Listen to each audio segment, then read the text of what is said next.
ही सत्ता महायुतीच्या ताब्यात आल्यानंतर महाराष्ट्राचे मुख्यमंत्री आणि दोन्ही उपमुख्यमंत्री पहिल्यांदाच उद्या कोल्हापुरात येतात। विशेषतः ज्या केशवराव भोसले नाट्यगृहाचं ज्या पद्धतीची घटना घडली होती आणि त्यानंतर संपूर्ण कोल्हापूरकरांनी सगळेच नाट्यप्रेमीसुद्धा हळहळले होते।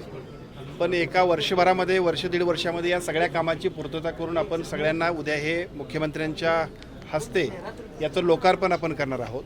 एका बाजूला हा एक महत्त्वपूर्ण कार्यक्रम, कारण केशवराव भोसले नाट्यगृह हे कोल्हापूरच्या एकूणच सगळ्या ऐतिहासिक ज्या परंपरा किंवा ऐतिहासिक जी काय आपली सगळे एकूण संदर्भ आहेत त्यातला एक खूप महत्त्वपूर्ण संदर्भ आहे। तो परत लोकार्पण होतोय आणि त्याच्या बरोबरीनं इथं एका बाजूला CPR हॉस्पिटल की जे नामदार मुश्रीफ साहेबांच्या माध्यमातून अतिशय चांगल्या पद्धतीनं या ठिकाणी जे काम झाले त्याचं सुद्धा लोकार्पण होतंय। हॉकी स्टेडियम असेल, पार्किंगचा एकूण सगळा नवीन सगळ्या सुविधा असतील, एकापेक्षा एक अशा शहरासाठी आवश्यक असणाऱ्या, जिल्ह्यासाठी आवश्यक असणाऱ्या आणि कोल्हापूरच्या सांस्कृतिक परंपरेला अधिक गतिमान करणाऱ्या अशा सगळ्या सुविधांचा लोकार्पण राज्याचे मुख्यमंत्र्यांच्या उपस्थितीमध्ये त्यांच्या हस्ते उद्या होतंय। निश्चितपणानं मी ज्या वेळेला ही घटना घडली होती त्यावेळेला नामदार त्यावेळचे राजे क्षीरसागर साहेब यांनी खूप आग्रह करून तत्कालीन मुख्यमंत्र्यांना बोलवलं होतं, आदरणीय एकनाथ शिंदे साहेबांना, आणि त्यावेळेला कदाचित आपणही प्रेस घेण्यासाठी सन्माननीय मुख्यमंत्री तत्कालीन त्यांच्या समोर उपस्थित होतात।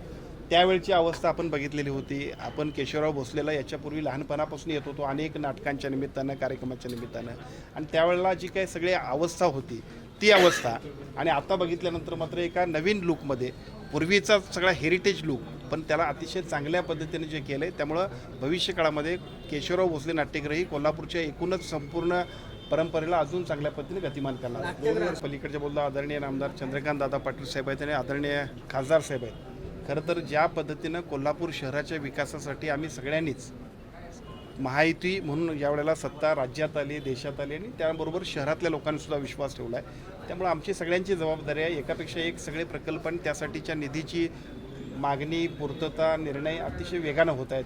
परवासुद्धा बघितलं असेल आदरणीय अमितजी शहा साहेबांच्या शुभ हस्ते आणि मुख्यमंत्री आणि दोन्ही उपमुख्यमंत्र्यांच्या उपस्थितीमध्ये आपण खूप मोठा कार्यक्रम की ज्याच्यामध्ये आपल्या सर्वांचं दैवत असणाऱ्या अंबाबाईचं, महालक्ष्मी अंबाबाईचं जे काय एक नवीन कामाचा शुभारंभ केला, त्या सगळ्या गोष्टी आपण बघत असाल पुढे अजूनही त्या सगळ्या गोष्टी होत राहतात।